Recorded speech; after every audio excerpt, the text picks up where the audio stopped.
What up, guys? The Bench Buddies are back with my MLB Week 7 Power Rankings. As you can see, I have the Giants as the biggest movers and the Reds the biggest movers going down with 8 spots after a bad week. But before we get into it, hit that subscribe button to be entered into the giveaway at 500 subscribers. 30 through 26. This is where you find teams that I think you would have expected at this point in the year already. Marlins, Rockies, White Sox, expected those to be the bottom three, and that's what they are. Angels were looking promising for a few weeks, but now that Trout's pretty much almost done for the dog days of the year, they're going to be down here at the bottom of the barrel. And same with the Cardinals. They really haven't found it yet. I expect them to, figure it out at some point in the season, but it's starting to start like it is too little, too late, because the Cubs and the Brewers are playing well in that division and really starting to run away with it. 25 through 21, you have the two other teams in the NL Central, the Reds and the Pirates. They're both falling here after some bad weeks for them, some games they should have won, shoulda, coulda, woulda, and they're well below 500. The Astros, though, are very below 500 with 10 games below, but there's some promise here. Took 1 of 3 in New York, which was okay, and then went to Detroit and took 3. It's a big week this week. I think they need to at least get 3 or 4 against Oakland and win the series at home against Milwaukee. Let's say they go 5-2, they're sitting at 20 and 27 going into next week, getting closer to 500. I think their goal is 500 by the time the All-Star break rolls around.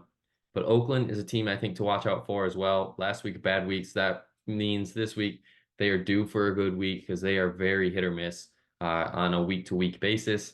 But, that lineup is brutal, and they all either have a hot game or they all are cold and can't figure it out. And that kind of goes for the Blue Jays as well, sitting there at 21. They only played 5 games last week, but 2 and 3 isn't a good week for them. So I'm dropping them 1 spot, and it's a big week for them. 6 games against the AL East, 3 in Baltimore and 3 against Tampa. Got to at least go 500 this week if they really want to have a shot at winning that division.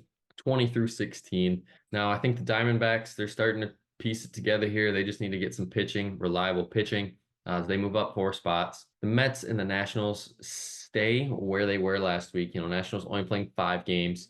The Mets in the same boat playing 5 games. But this week, the Mets have some tough games. All 7 NL East opponents.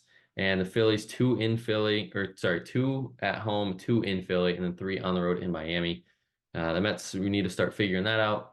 The Nationals are a team that I'm surprised that is this good. With this team at this point in the season, around 40 games, they're 19 and 20. They've a very good start to the week going again in Chicago. Hopefully they can take 2 of 3 there, get to a winning record heading into that Philly season or series. And then the Giants, they're that biggest mover because, they lost 1 in Philly, but 2 series wins against some lower end teams. But those are series they needed to win, and they did so. And that moves them back up here. Then the Rays, a 2 and 4 week. The White Sox series was brutal. The Yankees series really competed, but couldn't figure it out at the end. And that's why they're staying here at 16. But they go on the road, 7 AL East opponents, a big week in the AL East for all the teams. They're on the road for 7 games and need to go 3 and 4, 4 and 3, or better to be a successful week for these Rays and really stay in that AL East race. 15 through 11, my Tigers and the Red Sox are both staying at where they were last week. Tigers, a bad week, 2 and 4, blew a few games towards the end. And, that's just typical. But 20 and 20 right now, I think is really what we can expect from the Tigers throughout the rest of the year. About a 500 ball club. Same for the Red Sox, about a 500 ball club. Beat the teams that they have to beat and play tough against teams they should beat, but just don't end up winning.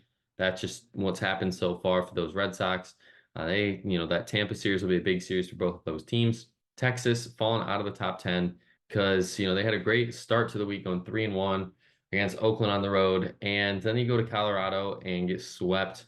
Very concerning there for the Rangers, but they return home against the Guardians, which would be a great series.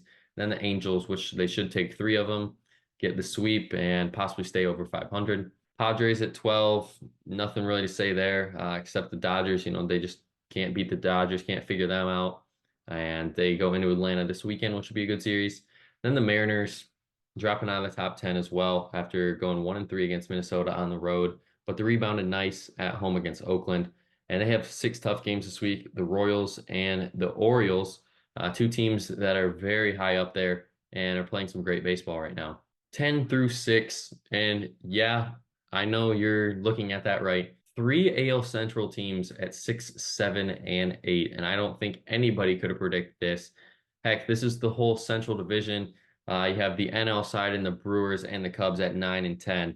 And Brewers and Cubs, I think you could kind of see around here. The Guardians and Royals are definitely the biggest surprises, in my opinion, at this point in the season. And I think more, especially the Royals than the Guardians. Royals just keep finding ways to win. This team, the pitching has been key for them. Can that luck continue? Through about the first 40 games, it has. Lugo's been great. Waka's been great. And then their younger guys have been, getting the job done. Same with the Guardians. When Bieber went down, I thought this team is just gonna, roll up in a ball and just be done for the year. But they've really put that aside and started figuring it out. But is that series in Chicago going to be a slip up and we're going to expect them, or was that just a fluke series where they just couldn't figure it out? And then you have the Twins that just keep on winning. I think that's their fifth, sixth series win in a row because they had that win streak and they kept that rolling. And now they get the Yankees and then in Cleveland, which would be a good series. So the Twins this week have a really prove it week if they want to show that they are going to be one of these top teams here for the rest of the year. Now, 5 through 1, I didn't make any changes. I just think the Orioles had a good week. Didn't do anything crazy. Dodgers had a great week as well, but played some weaker competition. Phillies just hung around, so I think they're staying at 3. The Yankees, good wins there, especially in Tampa. I mean, there was a case for the Yankees to move up because of their record and who they played. And same for the Braves as well. But I just think it's just good where it is right now. I think all these teams could be at 1 or at 5. It's just your personal opinion. And I just thought it would be easier just keeping them here and explaining that. Because, the Orioles right now, Gunnar Henderson looking like MVP, maybe even Adley. Then the Dodgers, obviously, with Mookie and Ohtani MVP. And, Juan Soto, Aaron Judge, once this combo starts figuring it out consistently, Yankees are going to be almost unstoppable. And then the Braves, always do it. They have one guy, one game that just torches you and you can't stop it. Then the Phillies, can they keep this up? We've expected them to be very good, and they are being really good this year. And I think it's going to be the Braves and the Phillies really competing for that division out there in the NL East. But that's going to be it for my power rankings video. Come back next week to see who's at number 1. But until the next time, the Bench Buddies are out.